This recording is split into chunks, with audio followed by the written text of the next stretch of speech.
Good evening. Tonight's stories are quieter than most. Small tales, almost like whispers passed from one voice to another across many years. They are not grand adventures, but simple moments, strange encounters, and gentle warnings hidden inside ordinary things. A bowl of milk, a small clay pot, a quiet road through the countryside. Each story moves slowly, softly, as if it does not wish to wake the world around it. There is nothing you need to follow, nothing you need to remember. Just listen as the rhythm repeats, as the night settles deeper, and as your thoughts begin to fade into rest. And now we begin with a child, a quiet afternoon, and a visitor that comes without sound.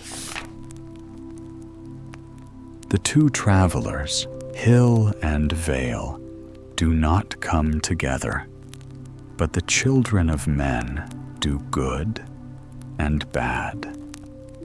In this way, a shoemaker and a tailor once met with each other in their travels. The tailor was a handsome little fellow who was always merry and full of enjoyment. He saw the shoemaker coming towards him from the other side, and as he observed by his bag what kind of a trade he plied, he sang a little mocking song to him. Sew me the seam, draw me the thread, spread it over with pitch, knock the nail on the head. The shoemaker, however, could not endure a joke. He pulled a face as if he had drunk vinegar and made a gesture as if he were about to seize the tailor by the throat. But the little fellow began to laugh, reached him his bottle, and said, "No harm was meant. Take a drink and swallow your anger down." The shoemaker took a very hearty drink, and the storm on his face began to clear away. He gave the bottle back to the tailor and said, "I spoke civilly to you. One speaks well after much drinking, but not after much thirst. Shall we travel together?" "All right," answered the tailor, "if only it suits you to go into a big town where there is no lack of work." "That is just where I want to go," answered the shoemaker. "In a small nest there is nothing to earn, and in the country people like to go barefoot." They traveled therefore onwards together, and always set one foot before the other, like a weasel in the snow. Both of them had time enough, but little to bite and to break. When they reached a town, they went about and paid their respects to the tradesmen, and because the tailor looked so lively and merry, and had such pretty red cheeks, everyone gave him work willingly. And when luck was good, the master's daughters gave him a kiss beneath the porch as well. When he again fell in with the shoemaker, the tailor had always the most in his bundle. The ill-tempered shoemaker made a wry face and thought The greater the rascal, the more the luck.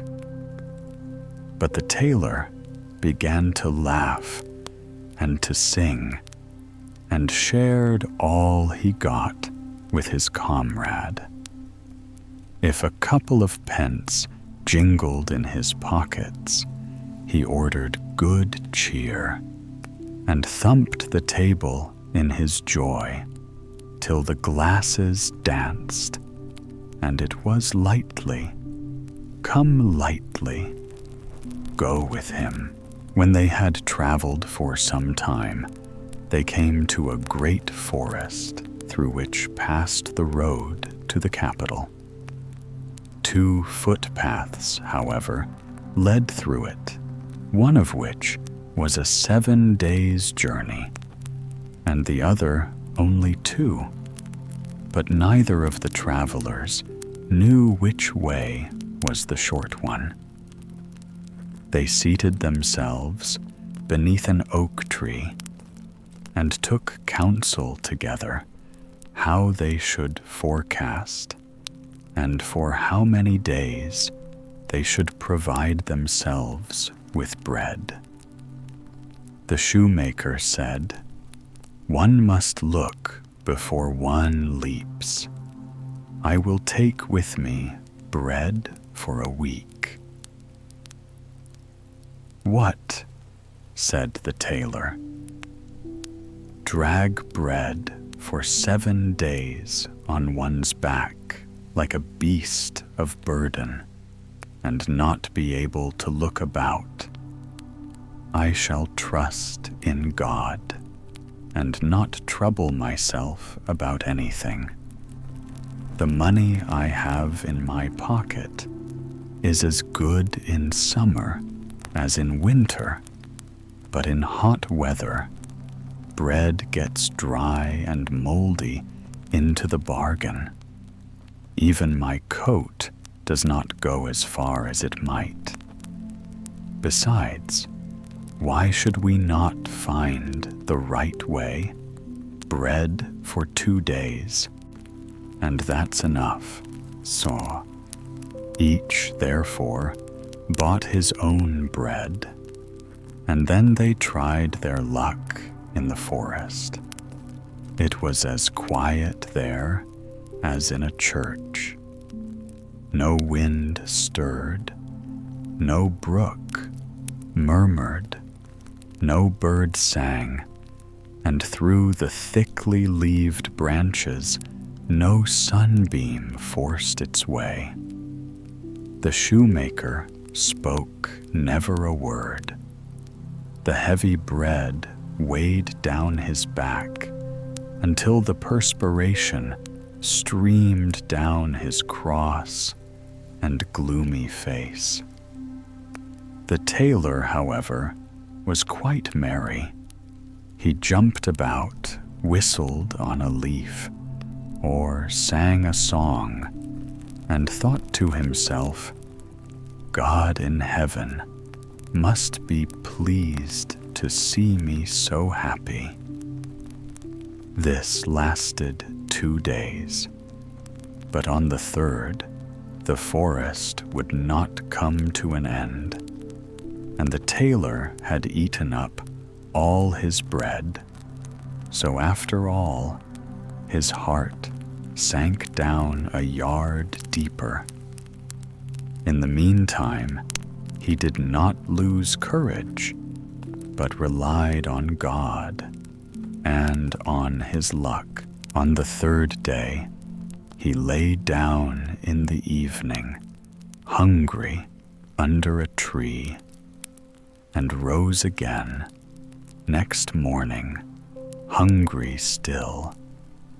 So also passed the 4th day, and when the shoemaker seated himself on a fallen tree and devoured his dinner, the tailor was only a looker-on. If he begged for a little piece of bread, the other laughed mockingly and said, Thou hast always been so merry. Now thou canst try for once what it is to be sad. The birds which sing too early in the morning are struck by the hawk in the evening. In short, he was pitiless. But on the 5th morning, the poor tailor could no longer stand up and was hardly able to utter one word for weakness. His cheeks were white and his eyes red. Then the shoemaker said to him, I will give thee a bit of bread today, but in return for it, will put out thy right eye.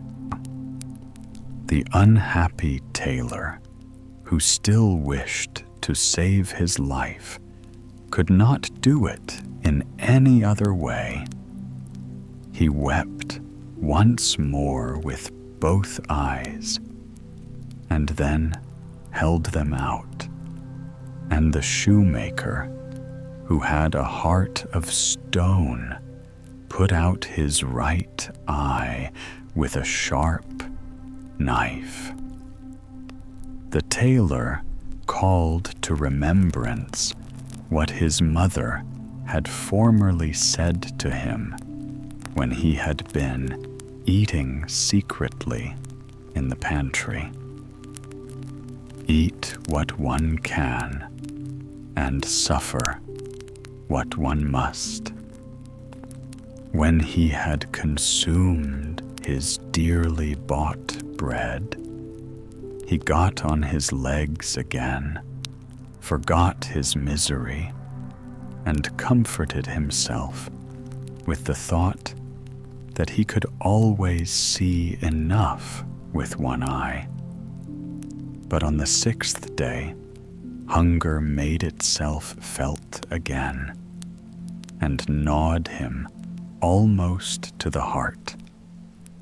In the evening, he fell down by a tree, and on the 7th morning, he could not raise himself up for faintness, and death was close at hand. Then said the shoemaker, I will show mercy, and give thee bread once more, but thou shalt not have it for nothing. I shall put out thy other eye for it. And now the tailor felt how thoughtless his life had been, prayed to God for forgiveness, and said, Do what thou wilt. I will bear what I must, but remember that our Lord God does not always look on passively, and that an hour will come when the evil deed which thou hast done to me, and which I have not deserved of thee, will be requited. When times were good with me, I shared what I had with thee. My trade is of that kind that each stitch must always be exactly like the other. If I no longer have my eyes, and can sew no more, I must go a-begging. At any rate, do not leave me here alone when I am blind, or I shall die of hunger. The shoemaker, however, who had driven God out of his heart, took the knife and put out his left eye. Then he gave him a bit of bread to eat, held out a stick to him, and drew him on behind him. When the sun went down, they got out of the forest, and before them, in the open country, stood the gallows. Thither the shoemaker guided the blind tailor, and then left him alone, and went his way. Weariness, pain, and hunger made the wretched man fall asleep, and he slept the whole night. When day dawned, he awoke, but knew not where he lay. 2 poor sinners were hanging on the gallows, and a crow sat on the head of each of them. Then one of the men who had been hanged began to speak, and said, "Brother, art thou awake?" "Yes, I am awake," answered the second. "Then I will tell thee something," said the first.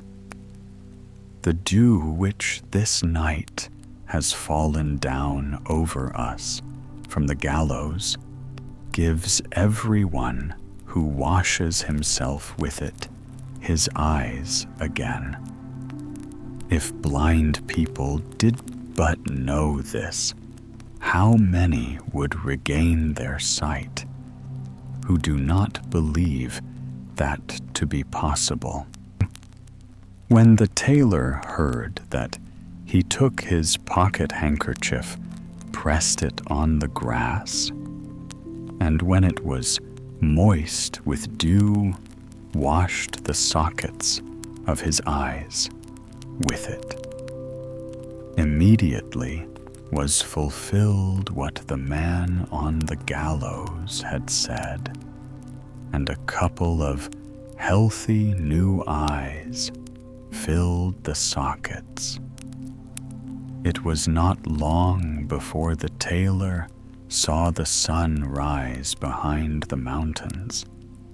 In the plain before him lay the great royal city, with its magnificent gates and 100 towers, and the golden balls and crosses which were on the spires began to shine. He could distinguish every leaf on the trees, saw the birds which flew past, and the midges which danced in the air.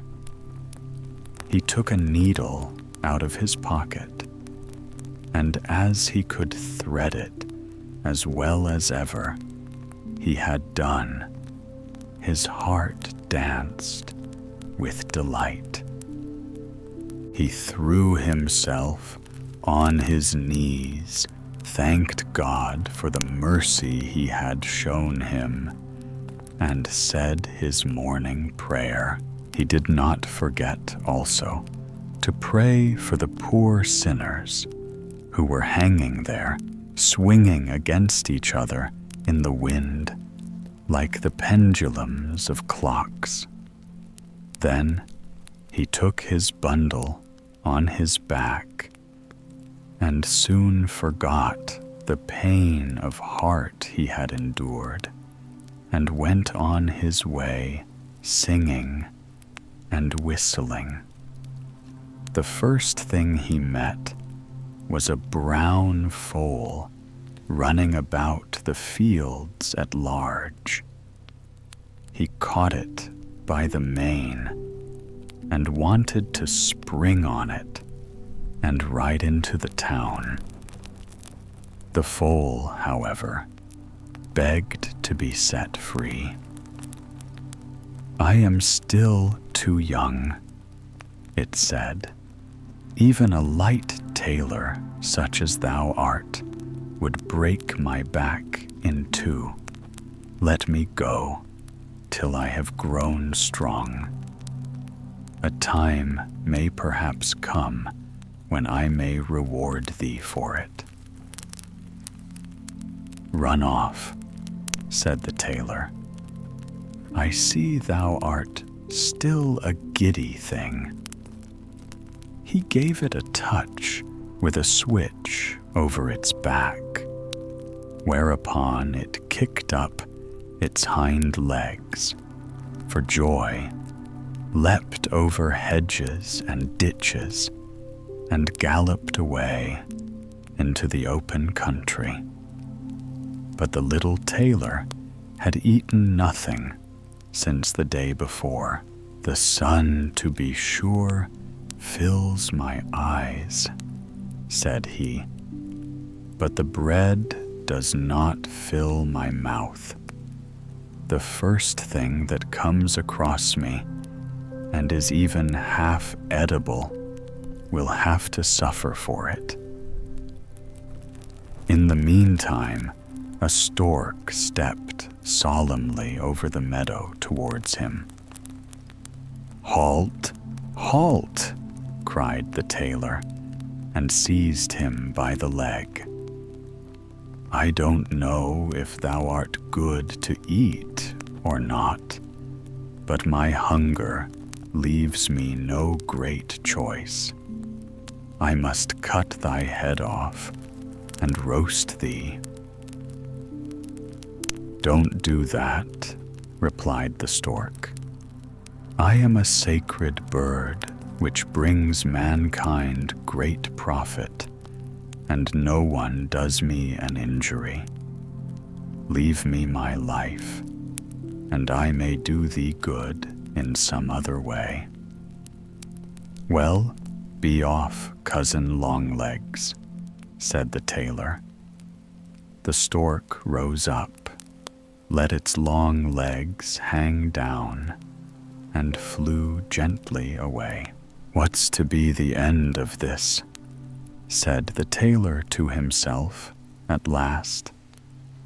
"My hunger grows greater and greater, and my stomach more and more empty. Whatsoever comes in my way now is lost." At this moment, he saw a couple of young ducks, which were on a pond, come swimming towards him. "You come just at the right moment," said he, and laid hold of one of them, and was about to wring its neck. On this, an old duck, which was hidden among the reeds, began to scream loudly, and swam to him with open beak, and begged him urgently to spare her dear children. "Canst thou not imagine," said she, "how thy mother would mourn if anyone wanted to carry thee off and give thee thy finishing stroke?" "Only be quiet," said the good-tempered tailor. "Thou shalt keep thy children and put the prisoner back into the water." When he turned round, he was standing in front of an old tree, which was partly hollow, and saw some wild bees flying in and out of it. "There I shall at once find the reward of my good deed," said the tailor. "The honey will refresh me." But the queen bee came out, threatened him, and said, "If thou touchest my people and destroyest my nest, our stings shall pierce thy skin like 10,000 red-hot needles. But if thou wilt leave us in peace and go thy way, we will do thee a service for it another time." The little tailor saw that here also nothing was to be done. 3 dishes empty, and nothing on the 4th is a bad dinner.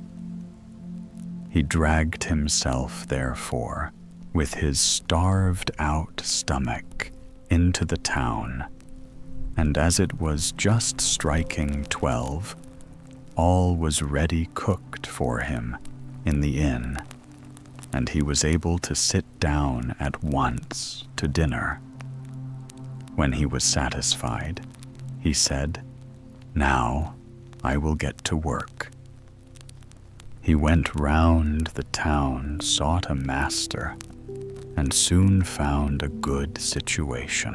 As, however, he had thoroughly learnt his trade, it was not long before he became famous, and everyone wanted to have his new coat made by the little tailor, whose importance increased daily.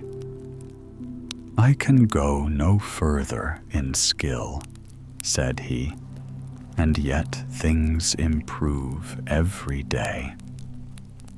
At last the king appointed him court tailor. But how things do happen in the world.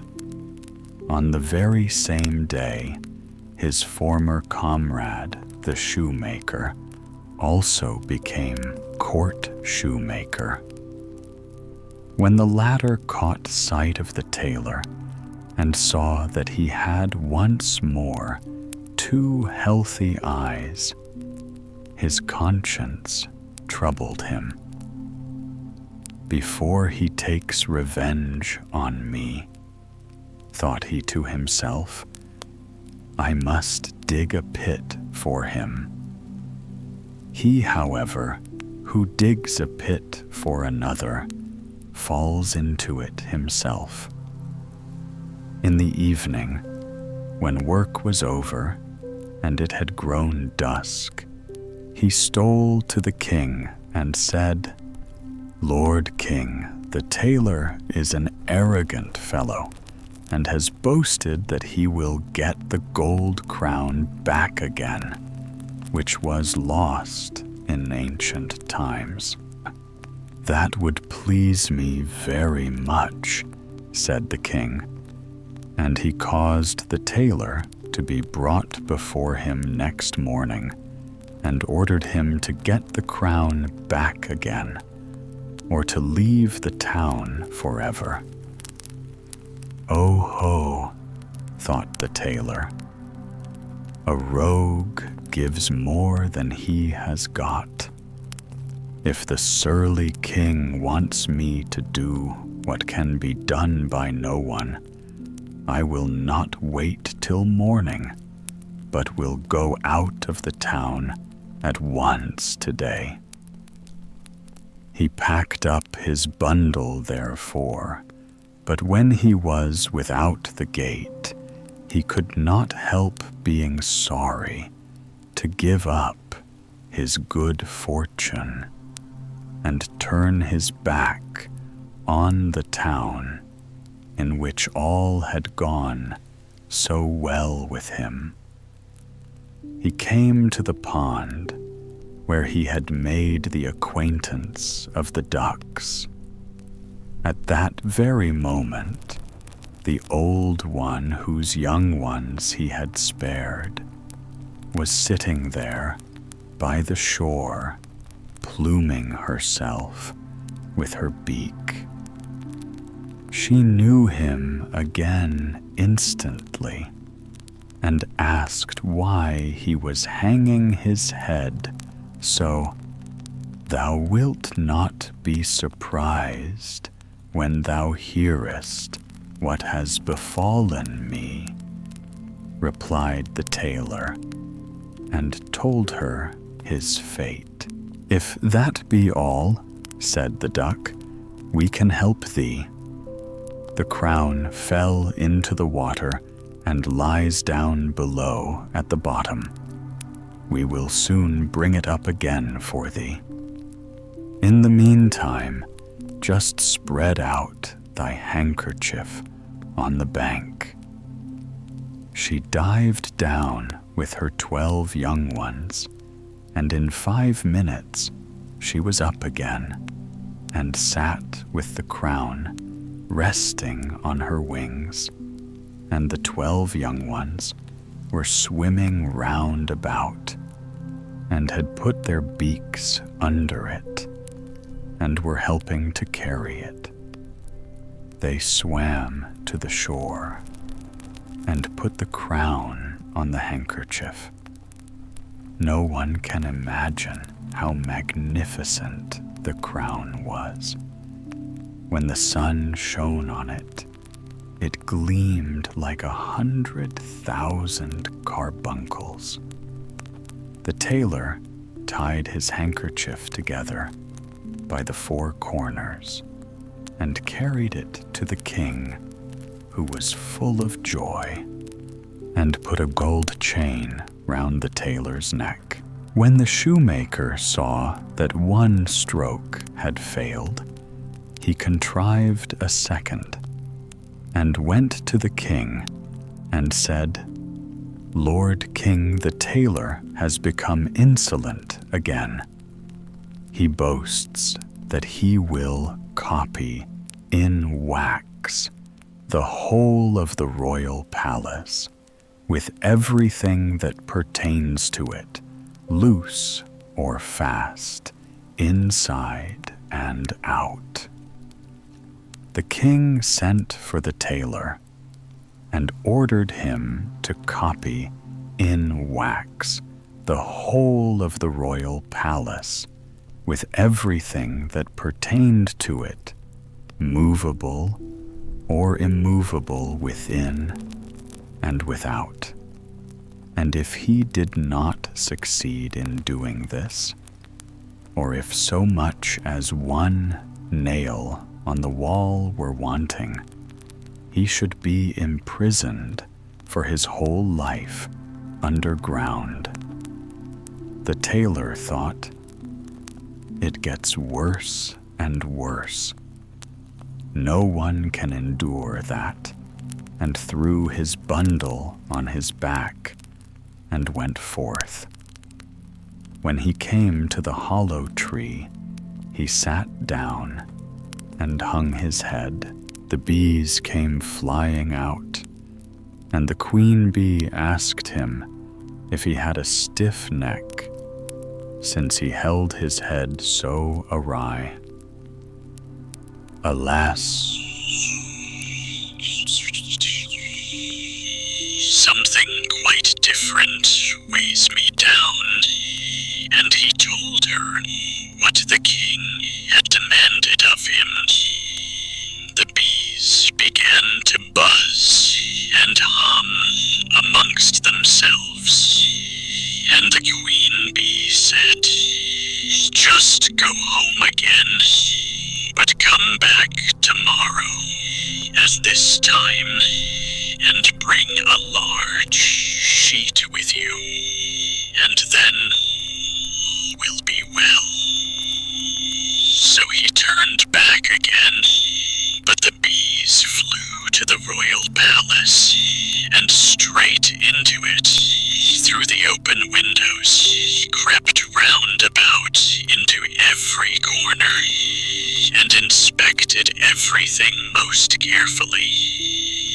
Then they hurried back and modeled the palace in wax with such rapidity that anyone looking on would have thought it was growing before his eyes. By the evening, all was ready, and when the tailor came next morning, the whole of the splendid building was there, and not one nail in the wall or tile of the roof was wanting, and it was delicate withal, and white as snow, and smelt sweet as honey. The tailor wrapped it carefully in his cloth, and took it to the king, who could not admire it enough, placed it in his largest hall, and in return for it, presented the tailor with a large stone house. The shoemaker, however, did not give up, but went for the third time to the king and said, Lord King, it has come to the tailor's ears that no water will spring up in the courtyard of the castle, and he has boasted that it shall rise up in the midst of the courtyard to a man's height and be clear as crystal. Then the king ordered the tailor to be brought before him and said, "If a stream of water does not rise in my courtyard by tomorrow, as thou hast promised, the executioner shall in that very place make thee shorter by the head." The poor tailor did not take long to think about it, but hurried out to the gate. And because this time it was a matter of life and death to him, tears rolled down his face. Whilst he was thus going forth full of sorrow, the foal to which he had formerly given its liberty, and which had now become a beautiful chestnut horse, came leaping towards him. "The time has come," it said to the tailor, "when I can repay thee for thy good deed. I know already what is needful to thee, but thou shalt soon have help. Get on me, my back can carry two such as thou." The tailor's courage came back to him. He jumped up in one bound, and the horse went full speed into the town and right up to the courtyard of the castle. It galloped as quick as lightning thrice round it, and at the third time it fell violently down. At the same instant, however, there was a terrific clap of thunder. A fragment of earth in the middle of the courtyard sprang like a cannonball into the air and over the castle, and directly after it, a jet of water rose as high as a man on horseback, and the water was as pure as crystal, and the sunbeams began to dance on it. When the king saw that, he arose in amazement and went and embraced the tailor in the sight of all men. But good fortune did not last long. The king had daughters in plenty, one still prettier than the other, but he had no son.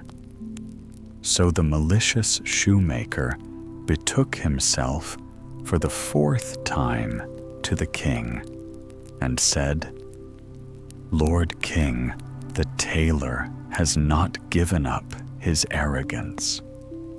He has now boasted that if he liked, he could cause a son to be brought to the Lord King through the air."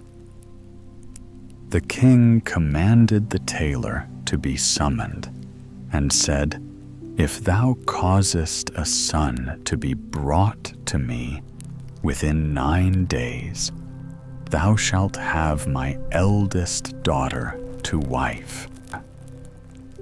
"The reward is indeed great," thought the little tailor.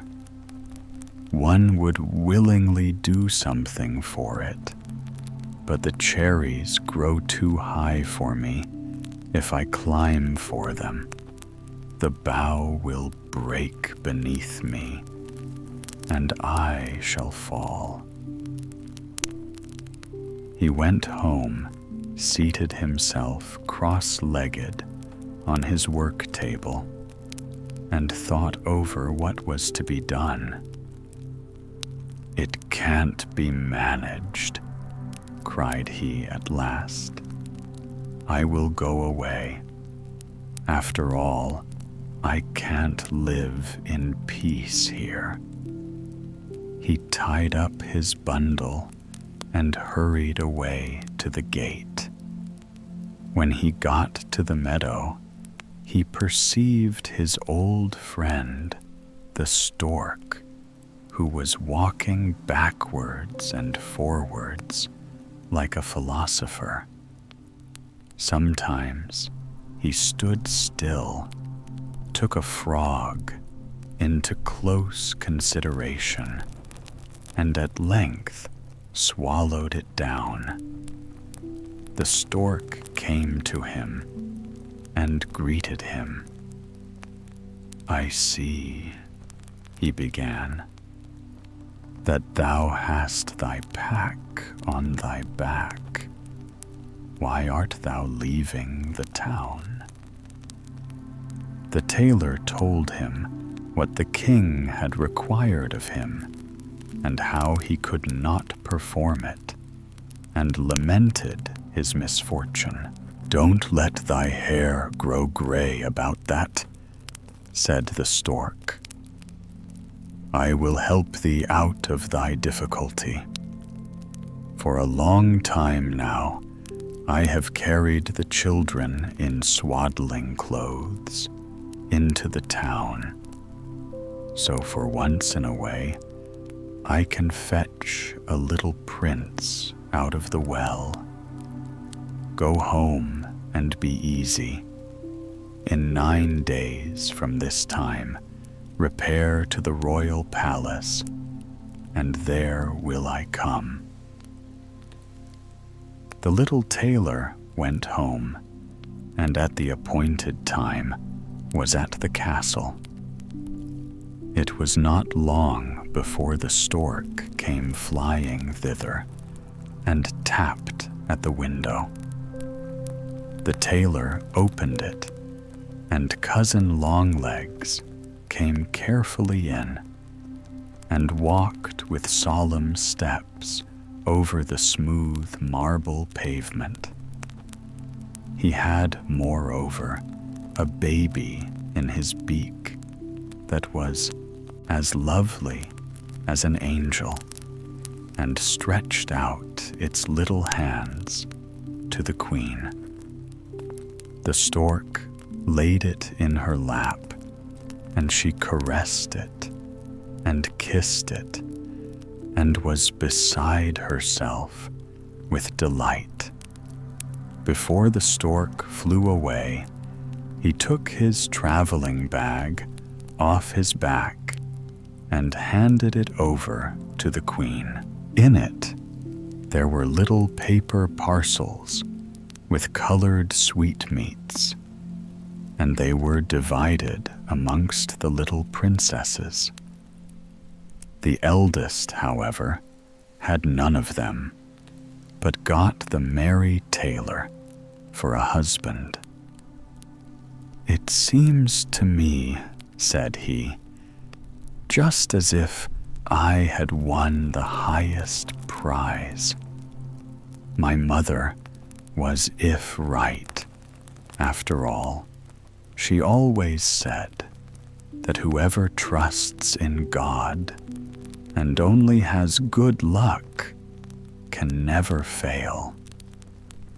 The shoemaker had to make the shoes in which the little tailor danced at the wedding festival, after which he was commanded to quit the town forever. The road to the forest led him to the gallows. Worn out with anger, rage, and the heat of the day, he threw himself down. When he had closed his eyes and was about to sleep, the 2 crows flew down from the heads of the men who were hanging there, and pecked his eyes out. In his madness, he ran into the forest and must have died there of hunger, for no one has ever either seen him again or heard of him.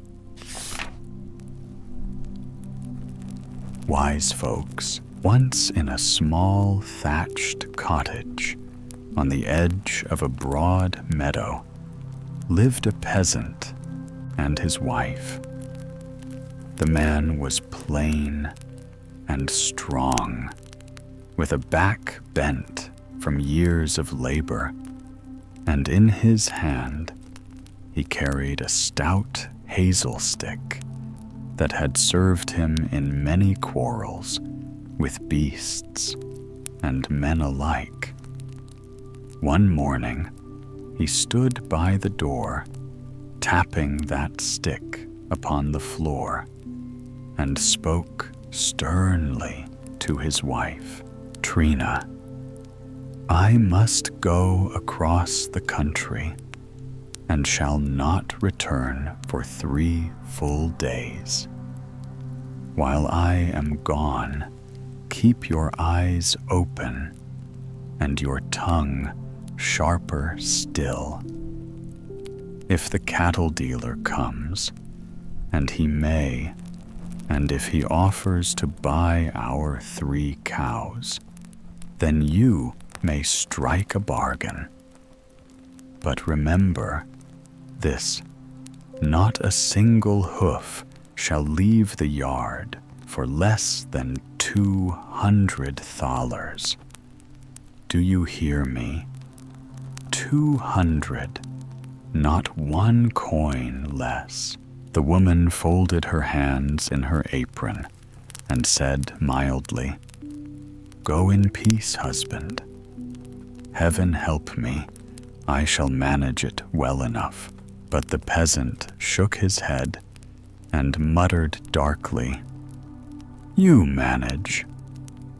Ha! When you were but a small child, you tumbled on your head, and the mischief of it has never left you. Mark my words, Trina, if you do aught foolish, I shall thrash you till your back is black and blue, and it willn't be paint that colors you, but this stick in my hand, and the marks will last a year, you may depend on it." With that grim warning, he strode away down the road.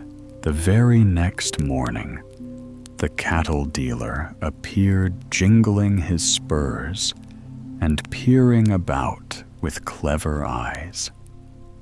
He saw the cows, he heard the price, and he nodded.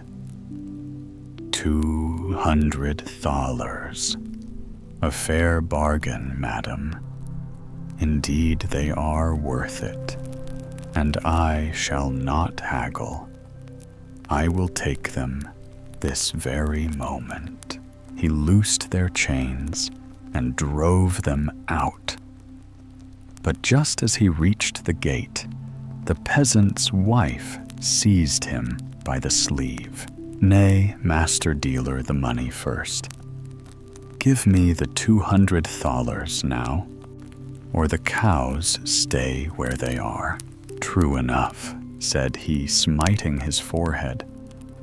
"But dear me, I have forgotten to buckle on my money belt this morning. Never fear, though you shall have security. I will take but 2 cows, and leave 1 with you. That way you hold a pledge, and I shall return with the money soon enough." The woman nodded eagerly. "That is wisely spoken.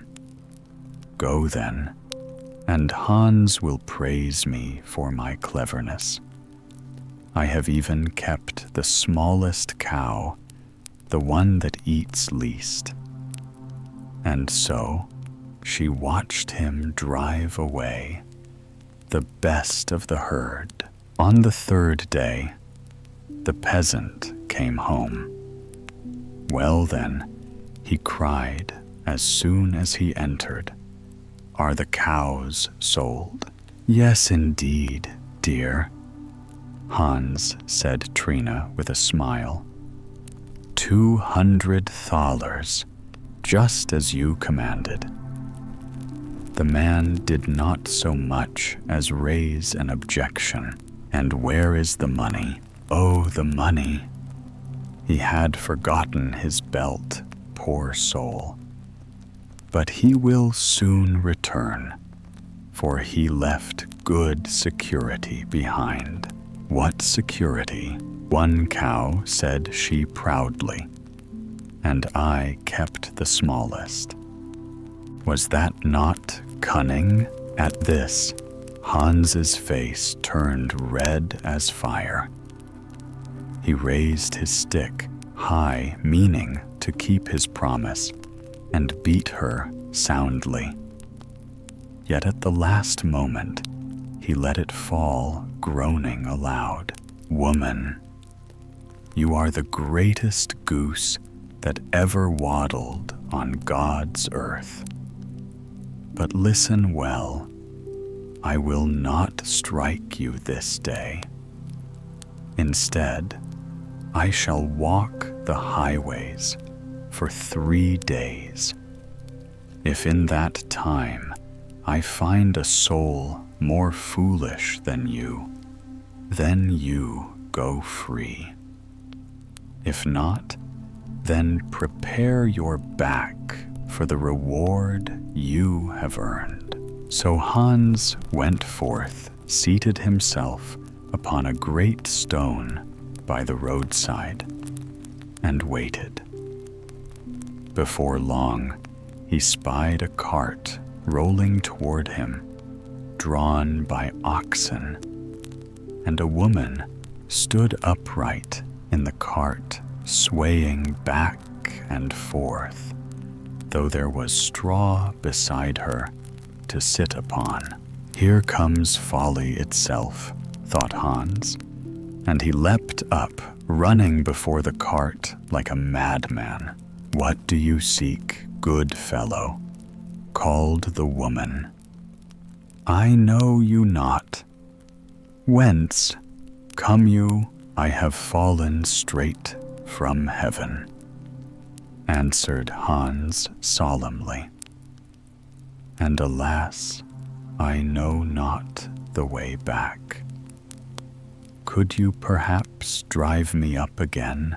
"No, indeed," said she, shaking her head. "But if you come from heaven, tell me of my husband. He has been there 3 years now. Surely you have seen him." Hans stroked his beard. I saw him. He tends sheep, poor man, and the beasts give him endless trouble, for they scatter on the mountains and stray into the wilderness. He must run after them until his clothes are torn and ragged. Soon they will fall from his back altogether. And there are no tailors in heaven, for St. Peter will not admit any, as the story goes. The woman clasped her hands. Alas, who would have thought it? Wait but a little. I will fetch his Sunday coat, which still hangs in the cupboard, so he may be decent again. You will take it to him, will you not? Hans shook his head gravely. clothes may not pass the heavenly gate, good wife. But if you wish to help him, give me money. That may be hidden in my pocket. Better still, she cried, I sold wheat only yesterday and have a purse full of coin. Sit you here, I shall fetch it straightway. And mark you, I stand in the cart, and not upon the straw, because it eases the oxen's load. Away she hurried, and soon returned with a heavy purse, which she pressed into Hans's hand, blessing him 1,000 times for his kindness. At home again, she told her son with joy how she had sent help to her poor husband in heaven. The youth was astonished. Mother said, he such a chance comes not every day. I must see this man myself, for I would know what heaven is like. He saddled his horse and galloped off. Hans, who sat under a willow tree counting the coins, saw him come. Good sir, cried the lad, have you seen the man fallen from heaven? Yes, answered Hans. He has already set out to climb back. He went up that hill yonder. If you ride quickly, you may catch him. Alas, said the youth, weary from work, I am too tired. But you know him well. Be so good as to take my horse and call him back.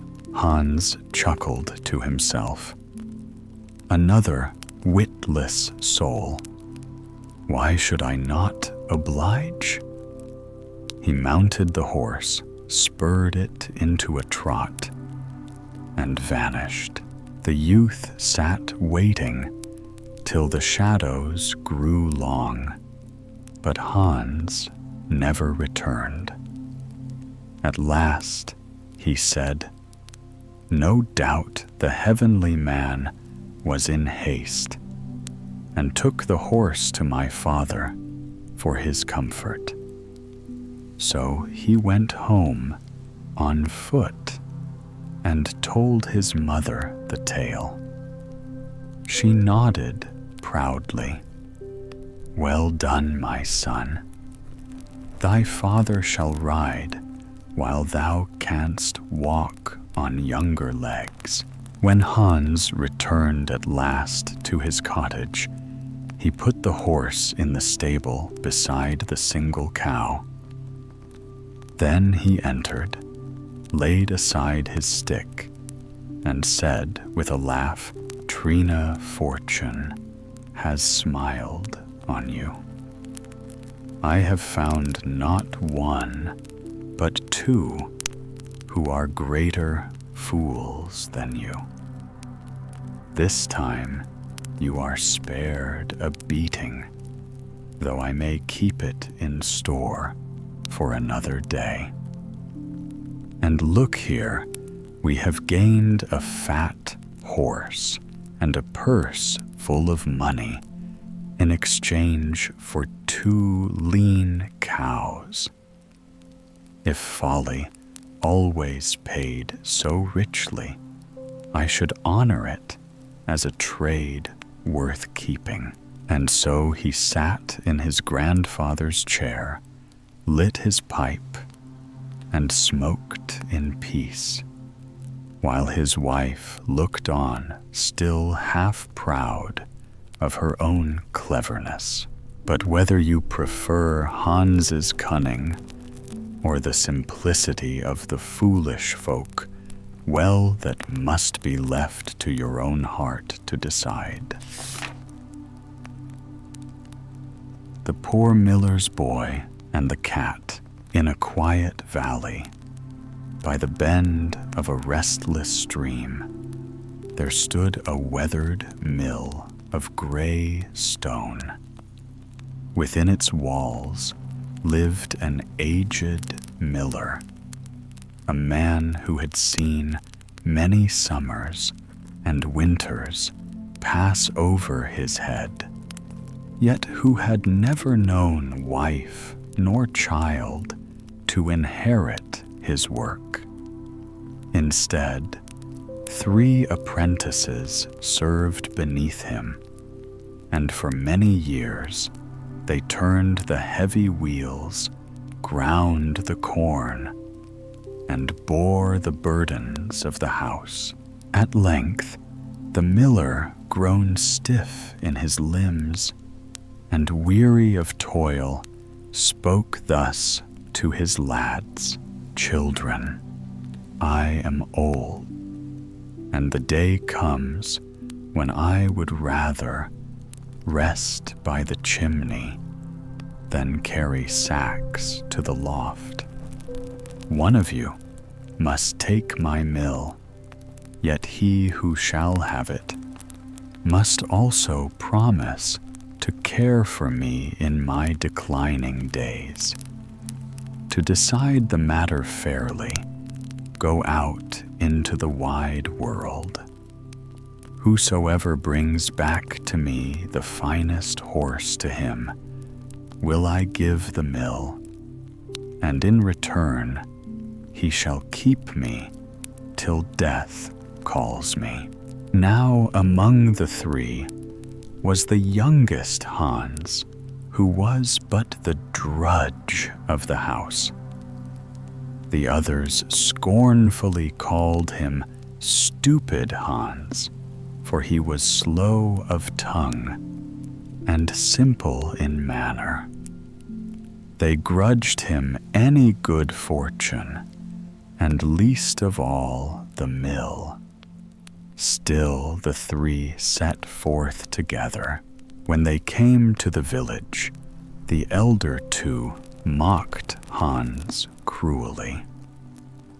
"Best stay behind, Hans," said they, "for while thou livest, thou wilt never win a horse. Better sit upon the fence and watch us ride home in triumph." But Hans followed silently, bearing their jests. Evening drew on, and the travelers found a dark cavern where they laid themselves down to sleep. When Hans had sunk into slumber, the 2 wicked fellows rose, stole softly away, and left him alone in the cold hollow. They fancied themselves clever, yet ill fortune was already weaving a net about them. At dawn, Hans awoke. He rubbed his eyes, looked about at the high rock walls, and sighed. "Alas, heavens above! Where am I, and how shall I find a horse here?" Climbing with effort out of the cavern, he wandered into the deep forest. His heart was heavy, for all seemed lost. As he walked, pondering, a small tabby cat crossed his path. She gazed at him with bright eyes and spoke gently. "Hans, whither goest thou?" Hans marveled, saying, "What a cat that speaks! Yet little good thou canst do me." The cat replied, "I know thy wish.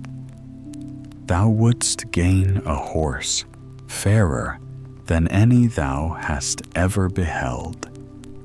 Come with me, serve me faithfully for 7 years, and thy reward shall be such a horse as shines brighter than the sun upon a clear day. Hans thought to himself, "This is wondrous strange, yet I shall see if truth lies in her words." So he followed the little cat.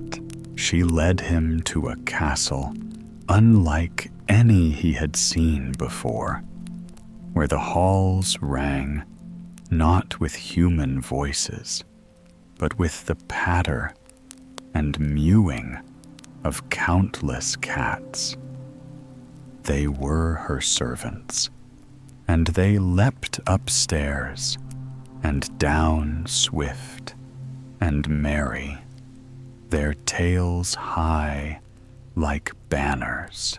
In the evening, when supper was laid, 3 cats brought forth instruments and made music. One puffed mightily upon a trumpet, cheeks round as apples. Another fiddled with great diligence, and the third droned upon a bassoon. Hans laughed to see it, yet the cats were well pleased. When the table was cleared, the tabby cat said, "Now, Hans, dance with me." But Hans shook his head. "I will not dance with a cat. Never yet have I done such a thing."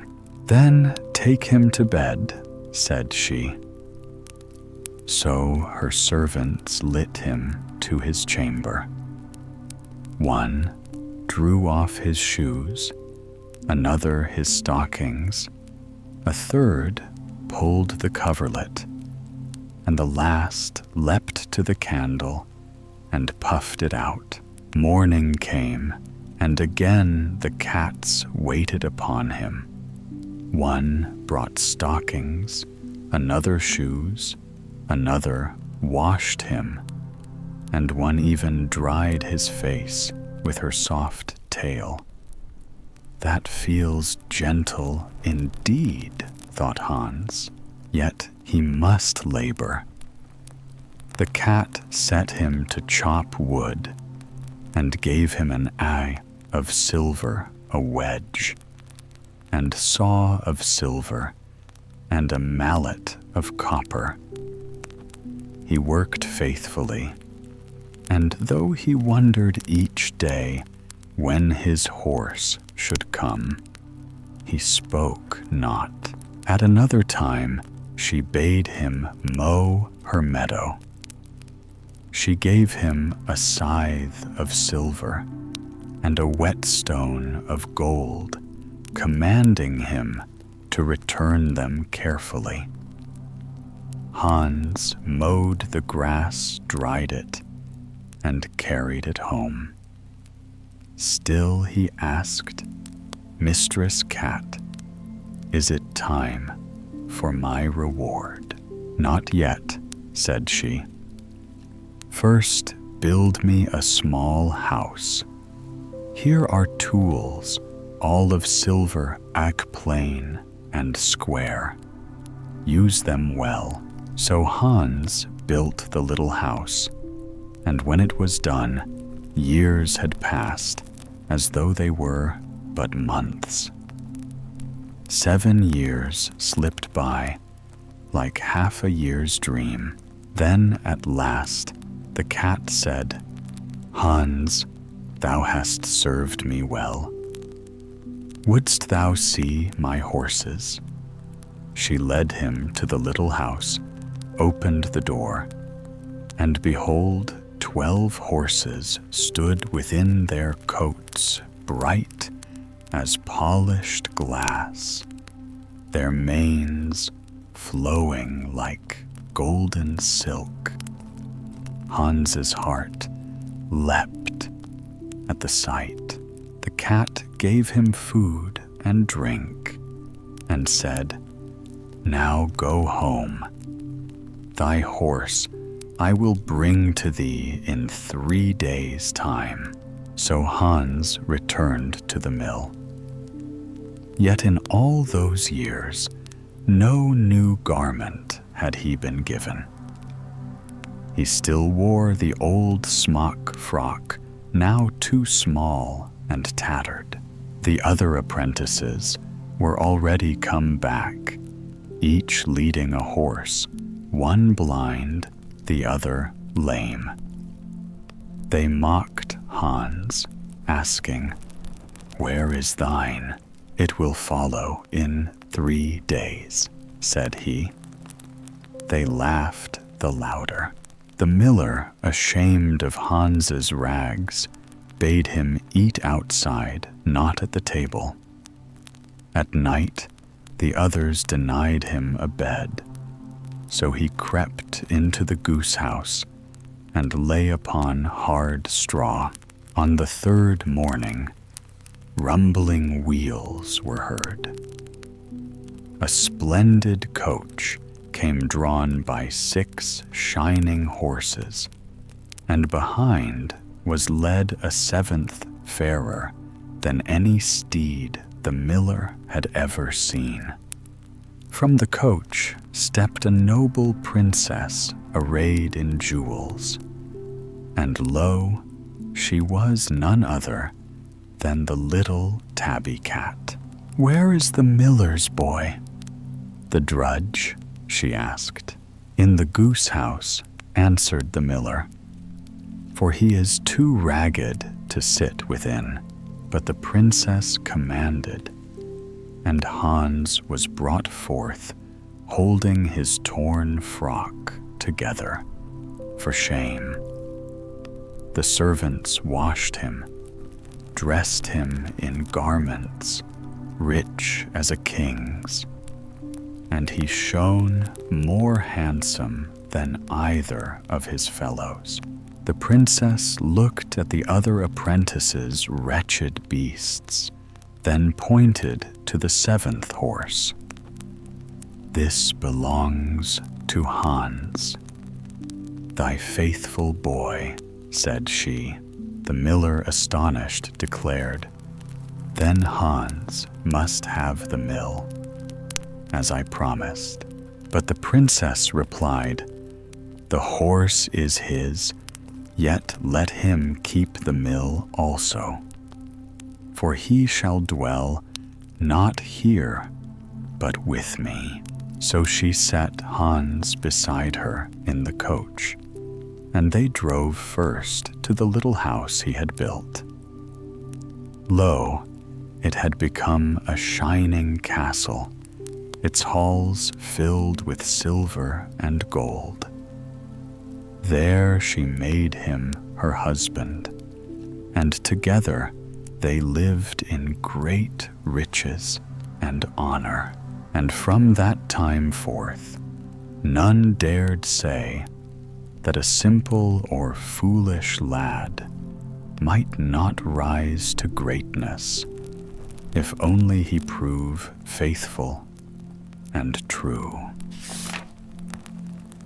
Stories about snakes. Once long ago, there was a little child tender of age, with hair like soft flax and cheeks as rosy as the dawn.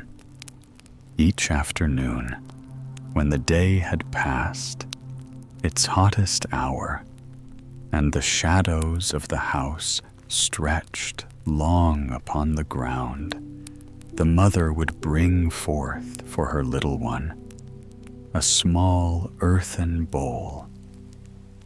Into it she poured fresh milk, white and sweet, and crumbled in bread, warm and fragrant from the oven. Then she would set the bowl into the hands of her child, who would go and seat herself quietly in the yard where the sun shone and the sparrows hopped to and fro. Now it so happened that when the child lifted her spoon and began to eat, a slender snake came creeping out of a crevice in the wall, smooth and glistening, with eyes that shone like drops of dew. The creature dipped its little head into the bowl and ate beside the child, sipping the milk with a quiet tongue. The child was not afraid, for she felt a strange delight in the companionship, as though a secret friend had come to share her meal. And when the little girl sat waiting with her dish, and the snake delayed in coming, she would lift up her voice and sing in her childish tone, "Snake, snake, come swiftly. Hither come thou, tiny thing. Thou shalt have thy crumbs of bread. Thou shalt refresh thyself with milk." At these words, the snake always came in haste, gliding with gentle speed, and it would drink long and gratefully. Nor was it unthankful, for each time it brought with it some gift from its hidden treasures, bright stones that sparkled like the rainbow little pearls that gleamed like frozen tears, and golden playthings wrought as delicately as the work of fairies. The child laughed to see these wonders and prized them as her dearest toys. But the snake, though it drank deeply of the milk, never once touched the breadcrumbs.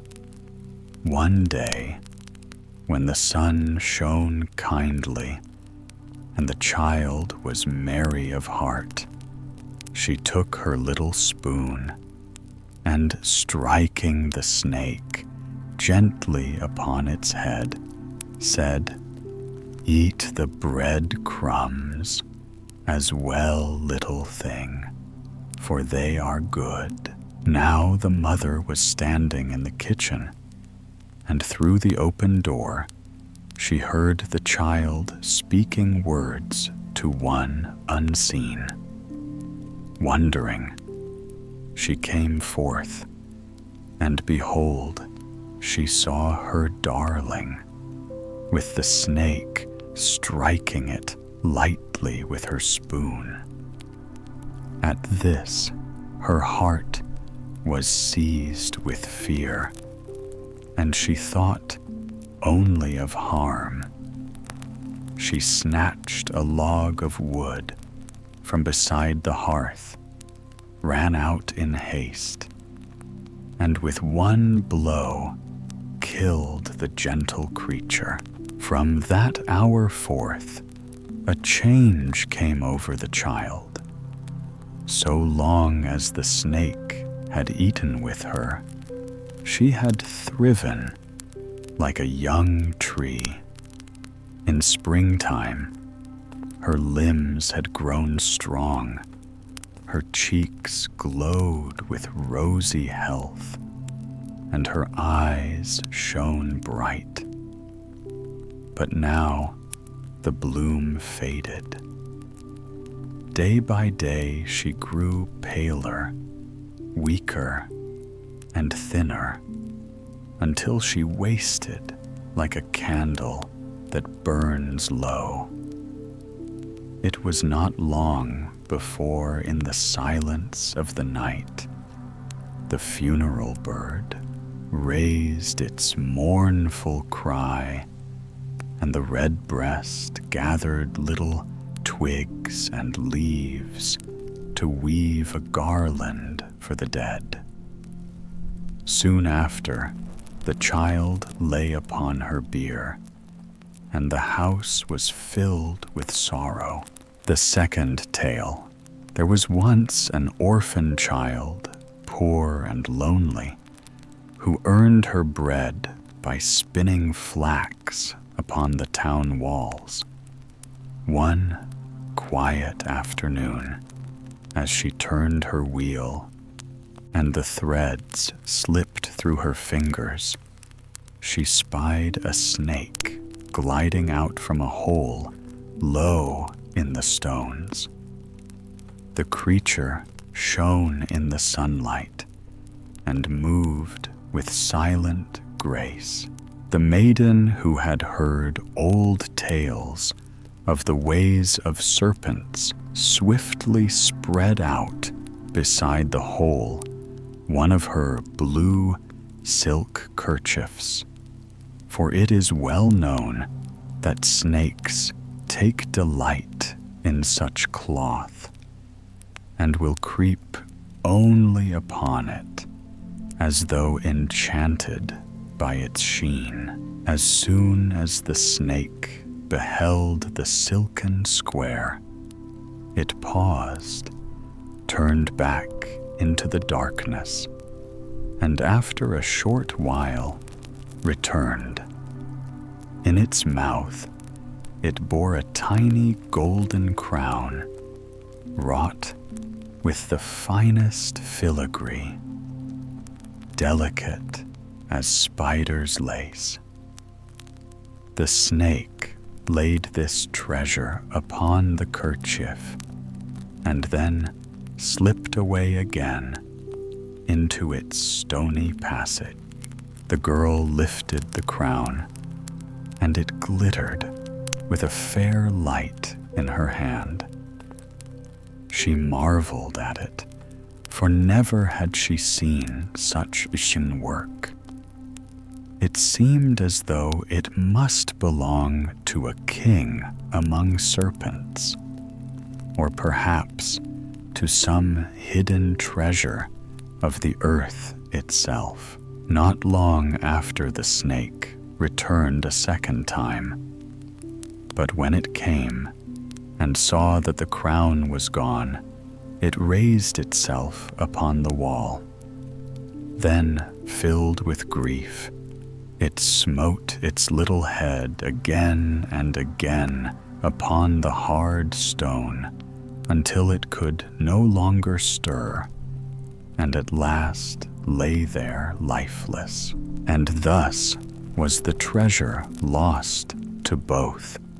For if the maiden had but left the crown upon the kerchief, the serpent in gratitude would surely have brought forth still greater wonders from its hidden hoard. The third tale. There was once a snake that cried aloud in a sorrowful voice, "Hoo, hoo, hoo, hoo." A little child, hearing the sound, called out, "Come out, come out." So the snake crept forth. The child, looking at it, asked, "Hast thou perchance seen my little sister, she who is called Red Stockings?" The snake answered, "Go, neither have I," said the child. "Then I am like you," replied the snake. And again it cried,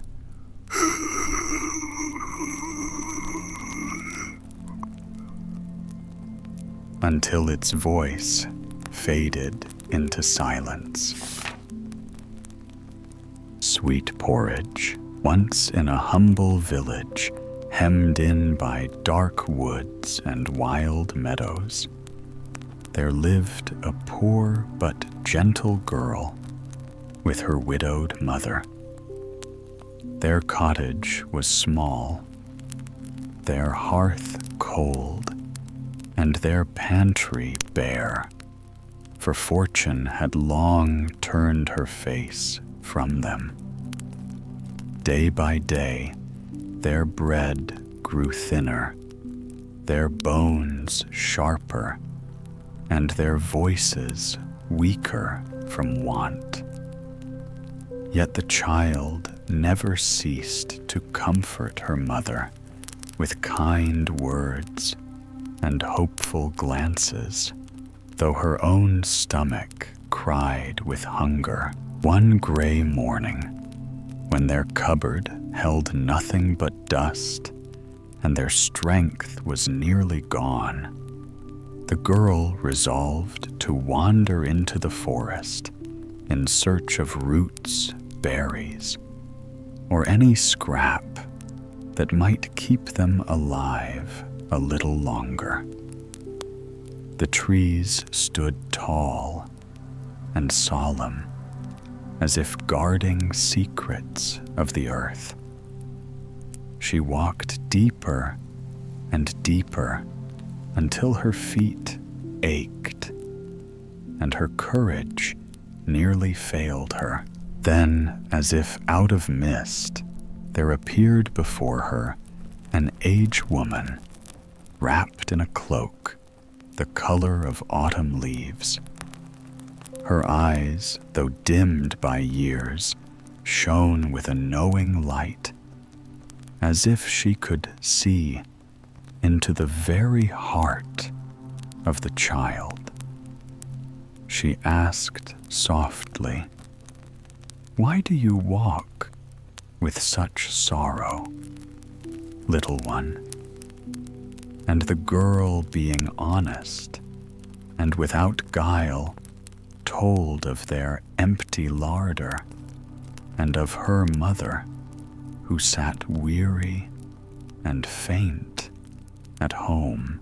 The old woman nodded, as though she had long expected this tale, and drew from her basket a small earthen pot.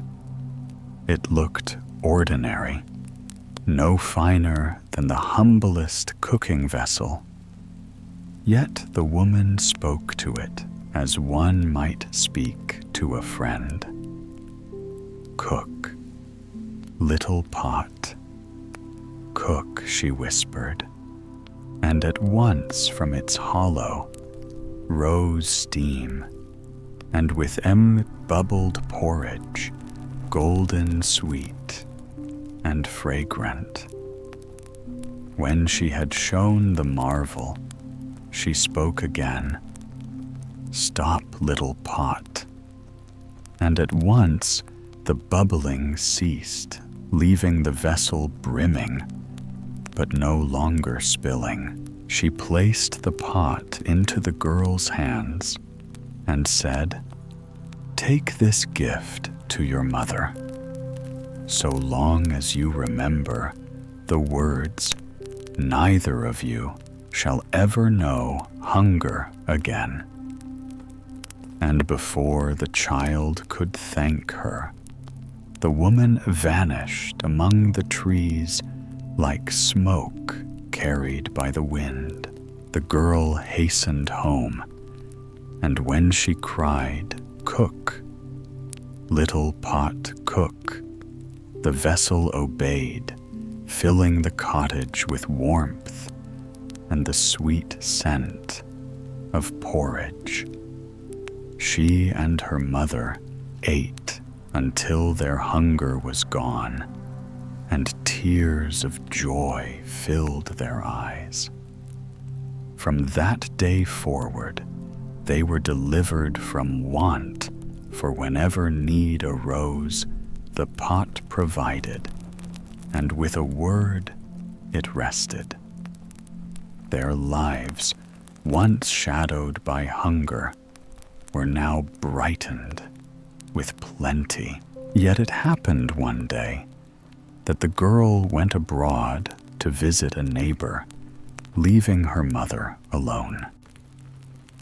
The mother, wishing for a bowl of porridge, said the words she had heard so often: "Cook, little pot, cook." The pot began at once to boil and bubble, and the porridge was sweet as ever. She ate and ate until she could hold no more. But when she wished to bid the pot be still, the word escaped her memory. She frowned, she pleaded, she scolded, yet the pot paid no heed. It boiled on obedient only to the true command. Soon the porridge rose to the brim and spilled over the sides. It spread across the hearthstones. It streamed along the floorboards. It poured out the door into the street. Neighbors cried in alarm as the golden tide swept through the lane. The pot, unwearied, cooked and cooked, as if determined to feed not merely one house, but the whole world's empty mouths. The villagers tried to block it with boards and buckets, but still it flowed. It filled cellars and barns. It climbed over thresholds. It pressed against windows. First one house drowned in porridge, then another, until the entire street lay beneath the steaming flood. The people wailed, for they saw no end to the disaster, and they feared their town would vanish beneath this strange and endless meal. At last, when but a single house stood untouched on the far edge of the town, the girl returned from her errand. She beheld with wide eyes the strange sight of her village smothered in porridge, and she understood at once what had befallen. She hurried home, waded through the steaming waves, and with a clear voice spoke the words, "Stop, little pot." Instantly, the vessel obeyed and grew still, as harmless as any ordinary pot. But the work was already done. Porridge lay in heaps through the streets and fields. Those who wished to return to their houses or pass through the town could do so only by eating their way back, spoonful by spoonful, mouthful by mouthful. And so it was said that never again did that town know hunger, for the little pot had fed them all beyond measure. And the girl and her mother lived content their cottage, ever warm their table, never bare, for they alone knew both the beginning and the end of the little pot's song.